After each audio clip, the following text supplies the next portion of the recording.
Graça e paz. Que bom poder reencontrar com vocês, estar aqui juntos. E eu quero então te convidar a, como primeiro ato da nossa aula, a orarmos ao Senhor. Vamos orar? Graças te rendemos, ó Deus, pela oportunidade de nos encontrarmos, ainda que de forma remota, mas neste espaço, para estudar, para refletir, para ampliar nossos conhecimentos e aqui dialogar sobre importantes áreas da tua missão. Cuida de nós, cuida dos nossos familiares, se conosco sempre. Oramos em nome de Jesus. Amém. Queridos, queridas, que alegria a gente poder dar continuidade aos nossos estudos. Estamos então no nosso quarto encontro sobre este tema, Igreja e Sociedade. Eu quero dividir com vocês algumas questões aqui, relembrar algumas que eu já até falei e apresentar materiais. Não dá para a gente aprofundar, mas é possível vocês terem isso em mente, na manga, quando quiserem aprofundar e refletir. Eu costumo usar o seguinte exemplo. Quando eu estudei, eu me lembro do meu professor de teologia sistemática, professor Rui Josgruberg.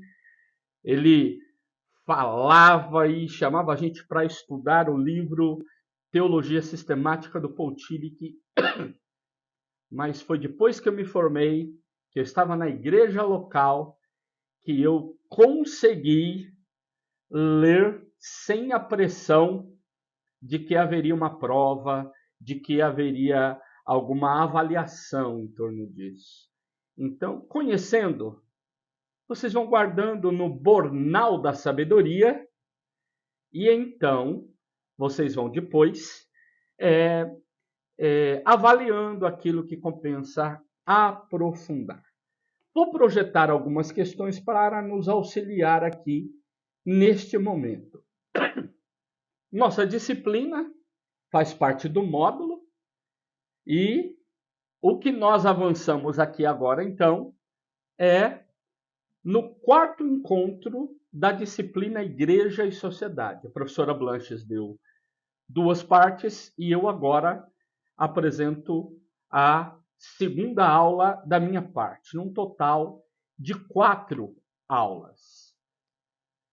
Quero relembrar vocês algo que eu gosto de citar sempre e tem muito a ver com o que a gente vai dialogar hoje.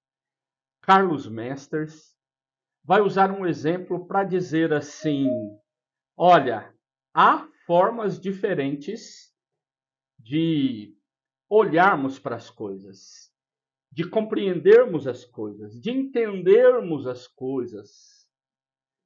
E ele diz, é como se a verdade estivesse do lado de fora da janela. E nós, de dentro da sala, olhássemos para fora e tentássemos descrever. Se eu estou mais próximo da janela, tenho uma visão mais ampla. Se estou retirado da janela, uma visão mais encurtada. Se me volto à direita, eu vejo o sino da igreja.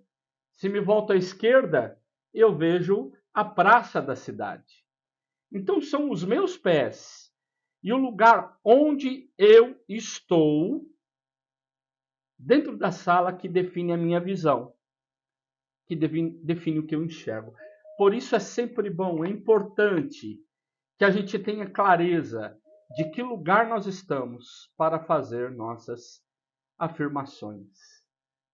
Às vezes fazemos afirmações do campo do senso comum, querendo defender como uma tese teológica ou como uma tese científica.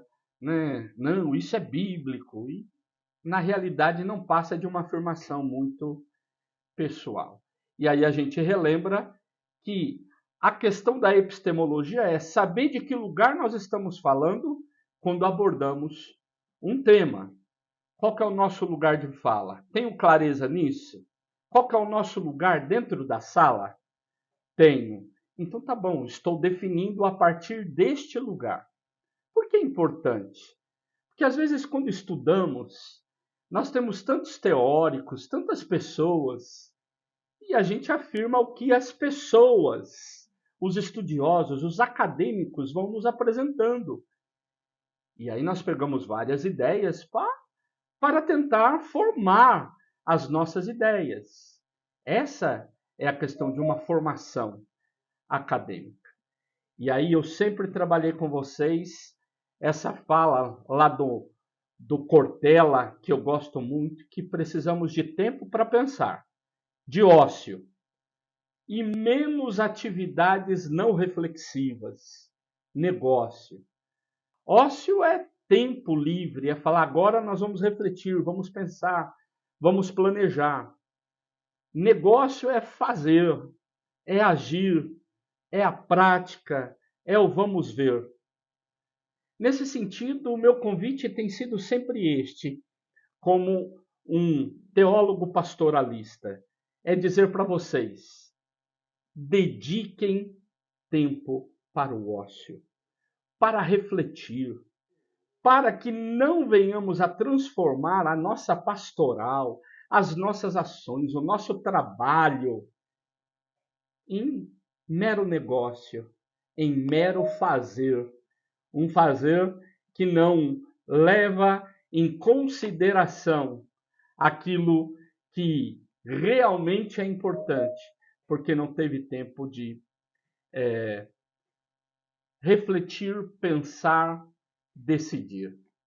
Sendo assim, eu quero dizer para vocês, quando a gente olha para o ministério pastoral, ou seja, para aqueles e aquelas que dirigem comunidades, hoje nós temos estudiosos da psicologia que dizem que muitas dessas pessoas têm passado por distúrbios psicológicos, porque o trabalho pastoral, o trabalho daquele e daquela que lidera a igreja, tem se aproximado demais do mundo dos negócios, do mundo corporativo.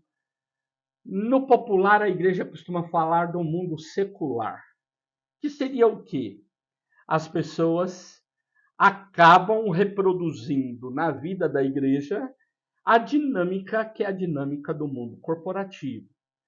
Então, para ser um bom pastor, não basta apenas fazer as atividades que eram comuns ao ministério pastoral. É necessário algo mais. E aí tem que fazer muito mais coisas do que simplesmente aquelas atividades. Nesse sentido, o que a gente vê é que a igreja, assumindo essa leitura mercadológica, essa leitura que não tem nada a ver com o mundo da teologia, da pastoral, do ministério, o que ela faz, na realidade, é perverter a vocação de muitas pessoas, porque assumimos muito dentro da igreja, aí não só para o ministério pastoral, mas para a ação da igreja nos lugares onde ela estiver, ações pautadas por uma ética que seja uma ética consequencialista. A ética consequencialista ela pode ser dividida em dois tipos, pelo menos: pragmatismo e utilitarismo. O que é o pragmatismo? Tem gente que usa pragmático como sinônimo de prático. Não é isso. Pragmática é uma escola filosófica que fala de um jeito de agir. E aí é importante que a gente leve em consideração que estas respostas éticas ou essas respostas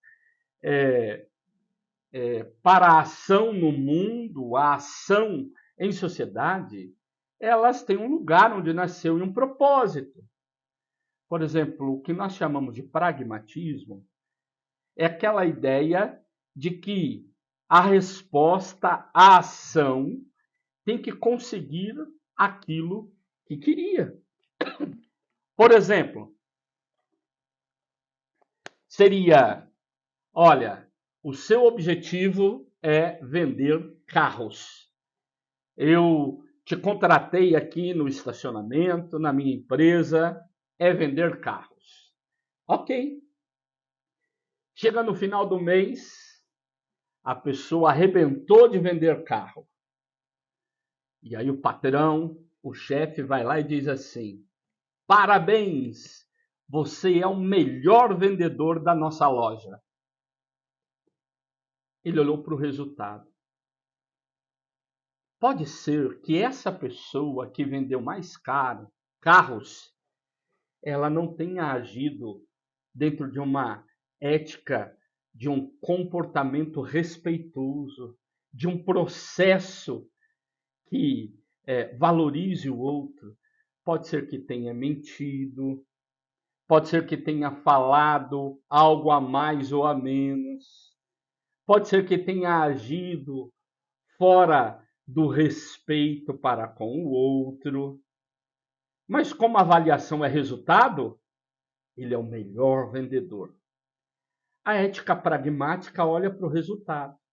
Assim como também a ética do utilitarismo, quer dizer, aquilo que agrada o maior número de pessoas, aquilo que beneficia o maior número de pessoas. E aí a gente começa a perguntar, né? Já viram aquelas questões que vão dificultando as perguntas, né? Quem sabe um processo maiêutico, como o Sócrates fazia? Por exemplo, no utilitarismo, olha, seu carro você perdeu ali desgovernou, você perdeu a direção e você chega uma hora assim que você tem a possibilidade de virar para um lado e atropelar 3, e virar para o outro e atropelar 1. Para que lado você vira? Aí, pessoas que partem de pressupostos utilitaristas vão dizer assim: não, atropela 1, é preferível atropelar 1 do que atropelar 3. Aí diz: olha, essa uma pessoa que está do outro lado é a sua mamãe. Não, peraí. Então vamos conversar direito. Então, quando você começa a trazer dados, o utilitarista é aquele que fala: peraí, ele vai moldando conforme o resultado que agrada mais. Lembram como foi a questão? É, isso mesmo, Wagner. Os fins justificam os meios. O Rodrigo colocou aqui, né?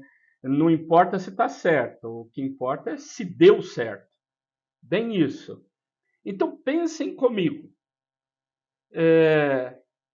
Na época da Covid, começando, lotado os leitos nas UTIs, e aí começou aquela pergunta: peraí, e se tiver um leito só e chegarem 2 pessoas, e for um senhor bem velhinho, né, com 90 anos, e um garoto de 16 anos precisando do leito, quem que a gente deve atender?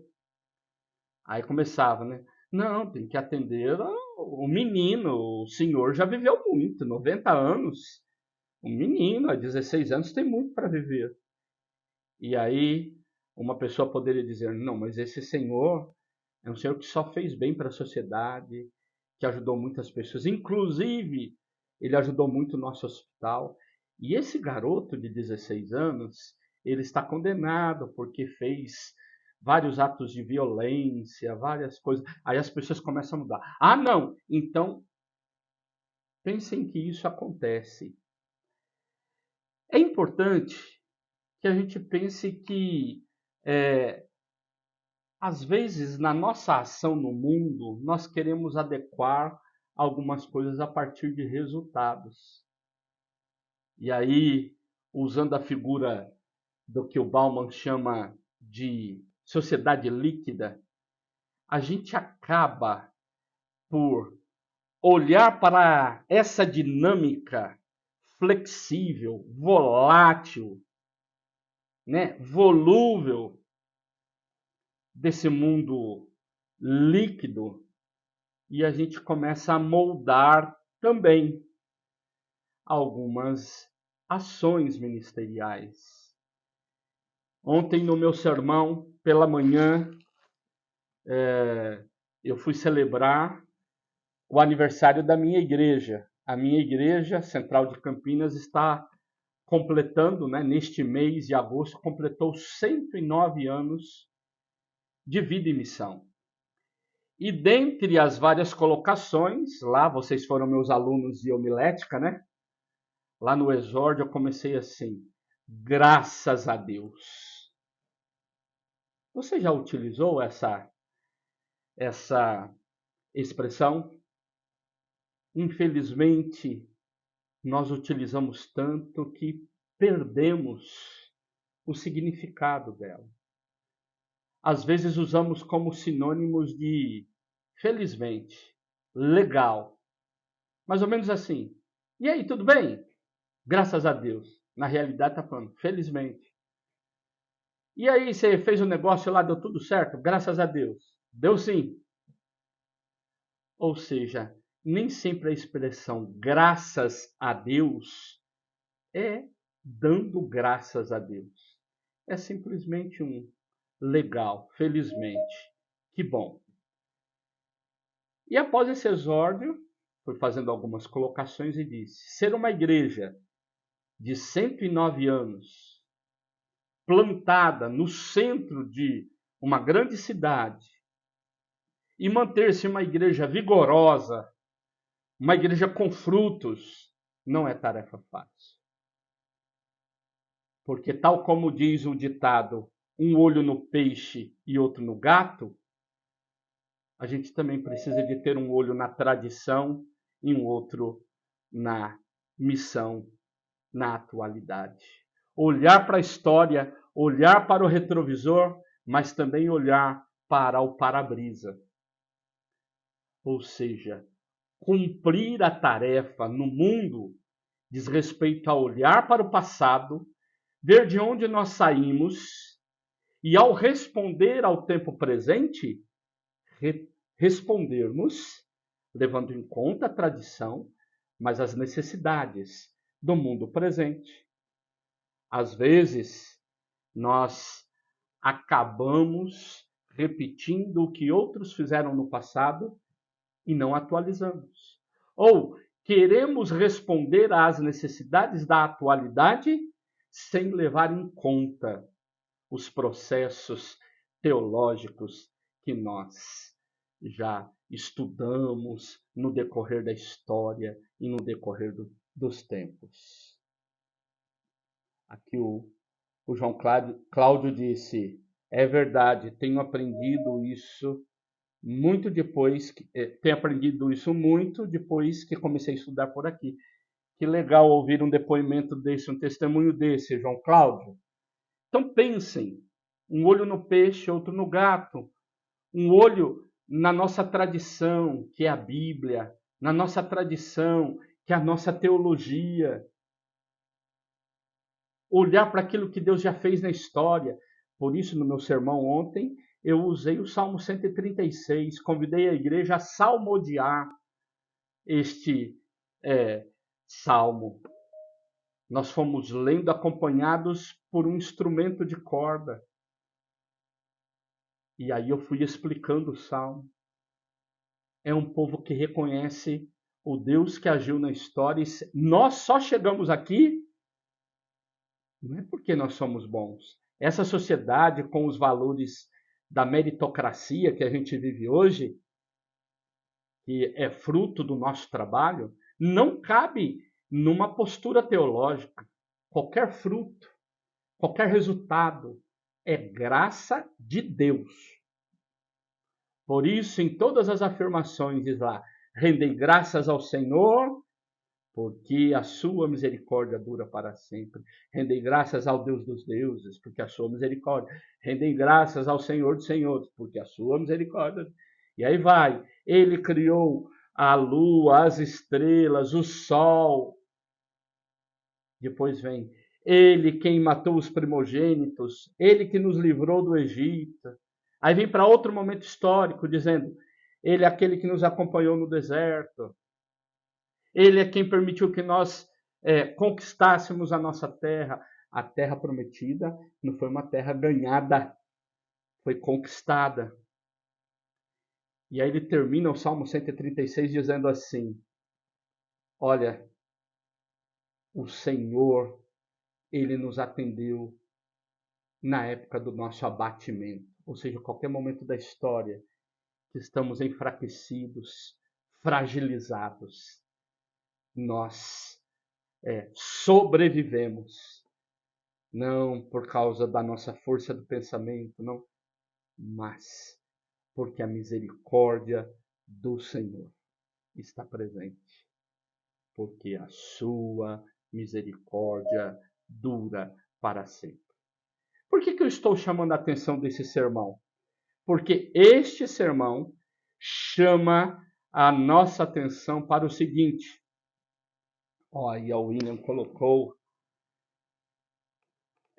aí a parte do versículo. Porque hoje nós vamos falar sobre a nossa relação com a cultura. No decorrer dos tempos, nós tivemos que responder na pré-modernidade, na modernidade e agora na pós-modernidade as perguntas que nos fazem.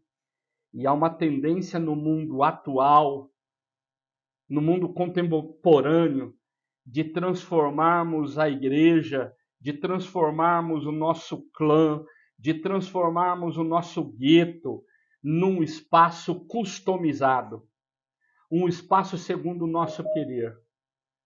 E aí a gente não quer levar em conta nada da tradição, nada da história, nada da teologia, nada disso. Novidade pura, do jeito que nos agrade.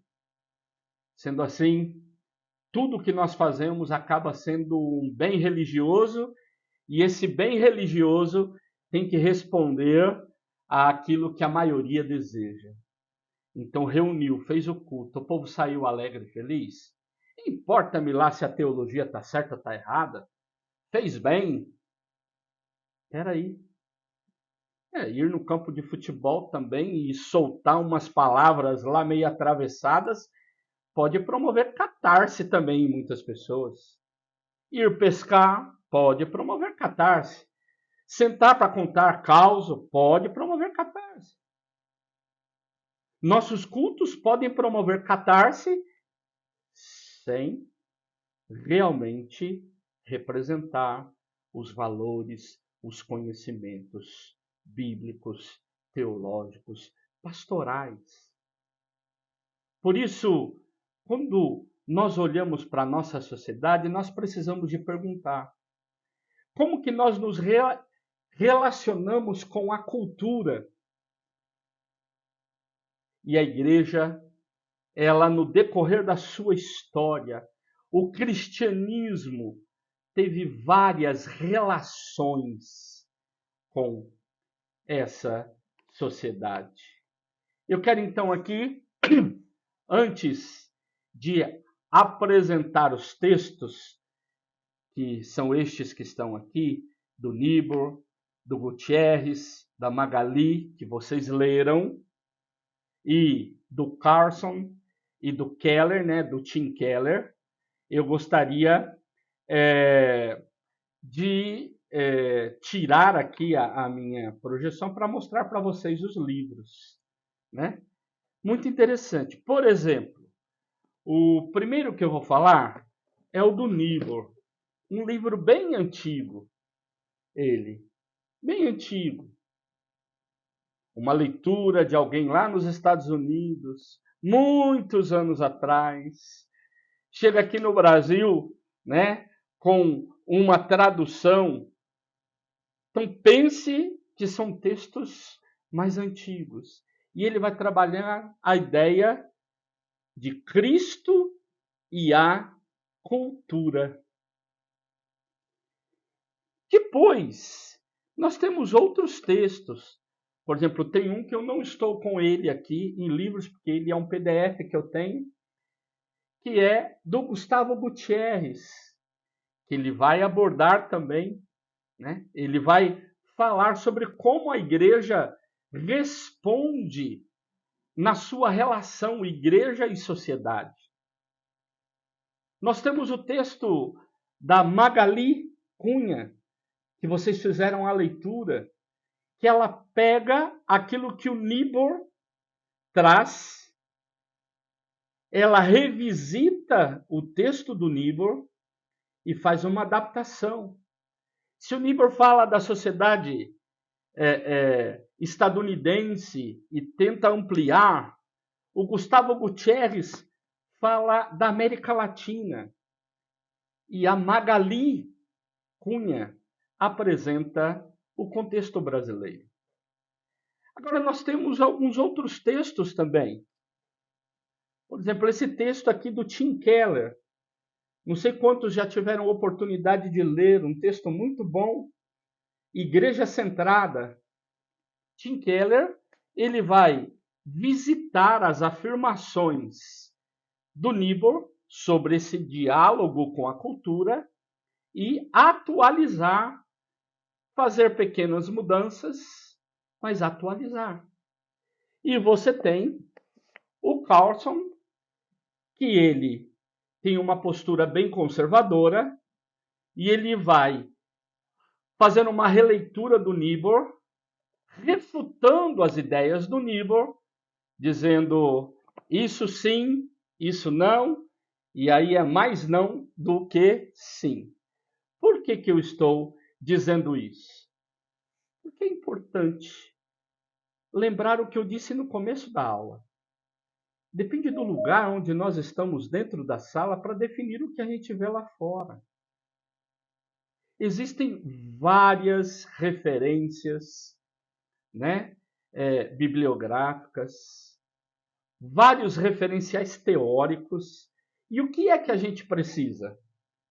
A gente precisa de ter clareza de que referencial nós estamos usando. A verdade que eu estou apresentando aqui é a partir de fulano de tal. Quem já estiver escrevendo o seu TCC sabe disso. Numa linguagem acadêmica, a gente não usa o eu acho, eu penso, né, para mim. A gente apresenta conhecimentos a partir de autores. Mais ou menos assim. Segundo Niebuhr, a cultura... Tararararara. Por outro lado, Carlson afirma... Tararararara.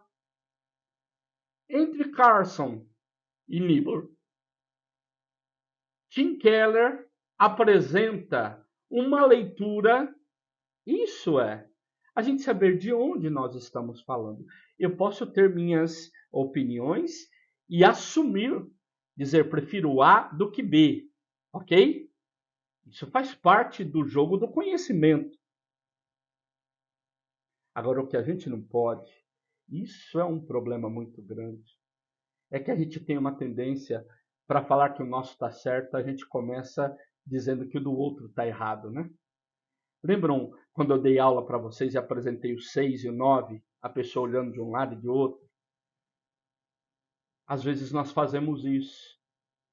Quero dizer para você, para dizer que o teu está certo, não precisa de dizer que o do outro está errado. Existem coisas que a gente precisa de construir este conhecimento. E a gente precisa de entender que é necessário aprofundar um pouco mais.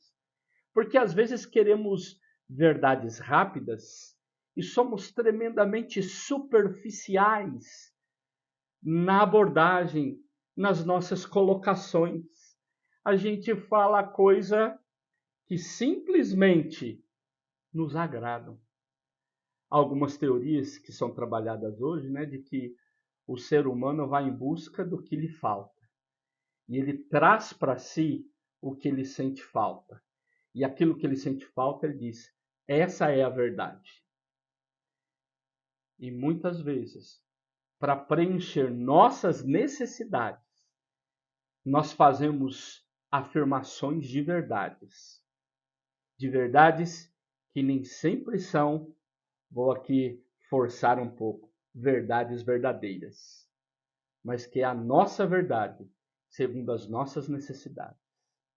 A gente precisa de ser mais prudente, mais cuidadoso, né? Por isso, o estudante, a estudante de teologia, é importante vir aprofundando nisso. E não dar respostas do senso comum tão rápidas, né? Afirmando ser a verdade, e que às vezes engana muita gente, porque as pessoas falam, ele estuda, ela estuda, ele é pastor, ela é pastora. Então o que ele fala é a verdade.